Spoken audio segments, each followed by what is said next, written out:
dalu dulur-dulur Taman Murub.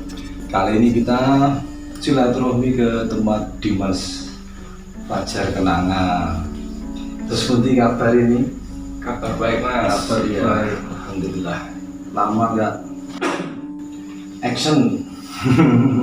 Ya karena keterbatasan pergerakan ini gara-gara COVID-19 jadi lebih banyak di rumah. Kita cerita apa nih? Cerita kemarin tuh banyak yang tanya, adik-adik terutama ya, tentang seni Tosanaji. Nah, kebetulan memang di Damar Murub itu kan yang disiplin Tosanaji itu kebetulan Mas Fajar ini. Nah, barangkali bisa menjawab setidaknya pertanyaan dari adik-adik tentang seni Tosanaji itu. Monggo Mas Fajar mengulas sedikit tentang seni Tosanaji dan misal yang dasar-dasar itu bagian-bagian atau nama-nama Tosanaji yang misal dari keris itu apa aja misal. Ya kebetulan ini saya pegang sebuah keris di mana keris ini sudah diakui oleh UNESCO tahun 2005 ini adalah warisan dunia, sudah masuk warisan dunia. Jadi kita sebagai pemegang hak waris ini harusnya lebih tahu, lebih paham akan keris tersebut. Iya. Ya intinya keris dari zaman ke zaman itu fungsinya berbeda. Iya. Fungsinya beda. Fungsi awal adalah sebuah senjata. Awalnya sebuah senjata untuk berperang, untuk pertahanan diri, dan seiring perkembangan waktu keris bisa menjadi sebuah alat untuk sebuah ritual dan macam-macam.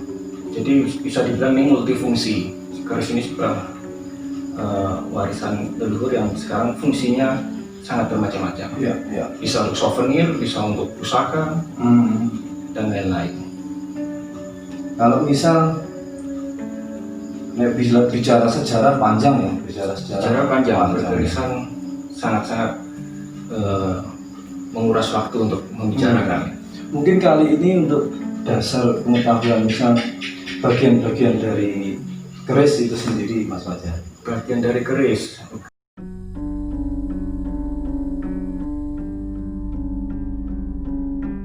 Bagian-bagian keris ini kalau kita buka ada sebuah bilah atau wilahannya yang utama. Terus yang kedua ada gonjo yang panjang ini, dan di bawahnya gonjo ini ada pesinya, pesi panjang masuk ke dedernya, pegangannya ini mas. Nah ini bentuk utama keris itu, bagian dalamnya seperti ini sederhananya. Nah keris ini punya sarungnya, warongko. Warongkonya, Sarungnya itu dinamakan warongko. ya warongko ini ada pendoknya, biasanya dari logam kuningan, perak, ataupun juga emas. Dan biasanya punya ukiran yang khas, tiap daerah berbeda-beda. Warongko ini disesuaikan dengan kebutuhannya.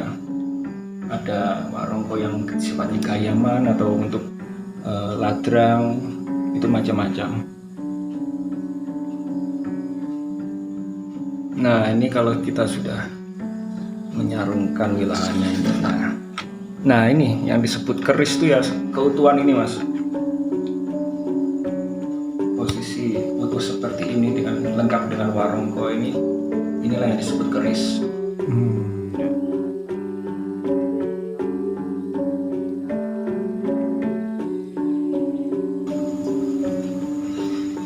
Wah nih istimewa nih. Nah misal nih bahan-bahan dasar daripada keris gitu. Bahan pembuatan keris itu bahan pokoknya ya besi mas. Ada besi, terus pamor itu sekarang bisa dipakai bahan nikel. Oh ada nikelnya. Dulu mungkin pakai meteor ya, meteorit Meteorit. dari angkasa, batu luar angkasa yang jatuh ke bumi. Cuman karena sifatnya langka, orang pun menggantinya dengan bahan nikel. Iya. Dan ada bajanya untuk ketajaman bilahnya. Dia memakai baja di tengahnya. Di lapis-lapis tengah antara besi dan meteor ini ada baja. Iya. Itu udah pakai proses tempa ya. Iya. Tempa. Oleh empu itu biasanya. Betul. Empu ya. Proses tempanya sangat bervariasi sesuai kebutuhan pamornya mau seperti apa. Maka lipatan tempanya juga macam-macam, Mas. Iya, iya. Pembuat itu namanya empu tadi itu ya. Pembuat keris itu ya. Ya, empu itu udah tingkatannya di atasnya pandai besi. Karena sang empu membuat keris itu biasanya dibarengi dengan lagu spiritual. Ya, seperti puasa, terus ya mencari wahyu, baiknya seperti apa, harinya apa.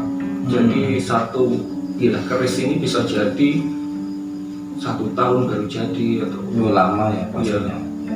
tergantung proses hukumnya itu cepat atau tidak mendapat wahyu tersebut. Itu zaman dulu seperti itu. Mungkin karena perkembangan zaman sekarang banyak keris yang dibuat secara instan cepat. Iya.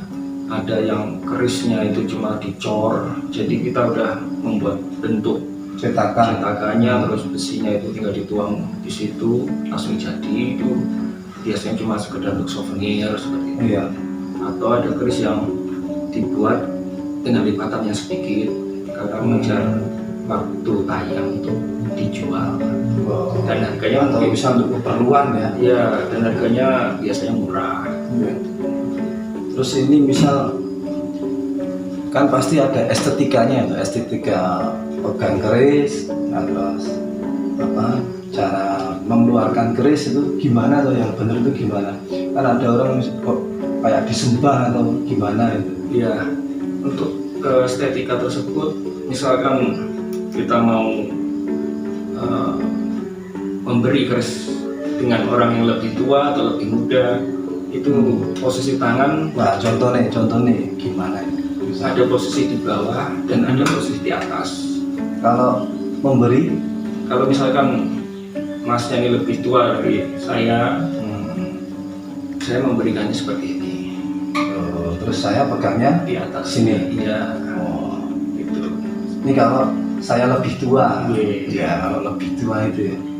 Kalau lebih muda Dibalik. dibalik, berarti saya yang di atas. Iya. Saya di atas. Di bawah. Ada estetikanya seperti itu. Iya.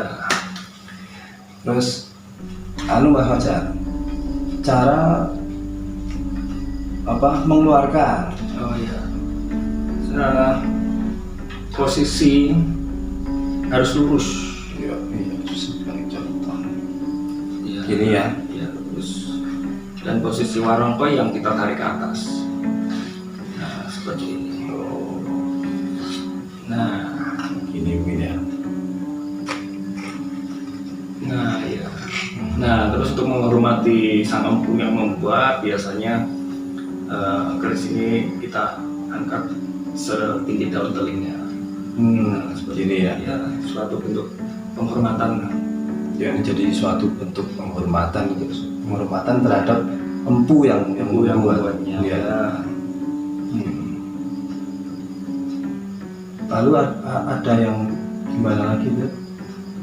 Ya, kalau keris ini sifatnya bukan milik kita, ya kita harus minta izin kepada pemilik untuk misalkan mau melihat kualitas keris dari tantingannya atau dari bunyi ketika disentil ke bagian bilahan.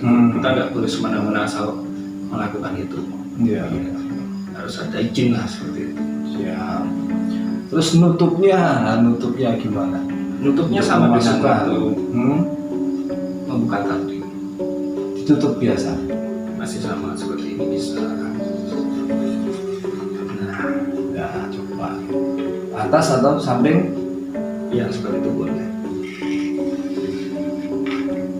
Ya, Nah, betul sekali. Gimana? cerita. Ada sensasinya nggak? Wah ya sensasinya banyak. Ini cerita ini panjang, ini ulasannya sangat panjang.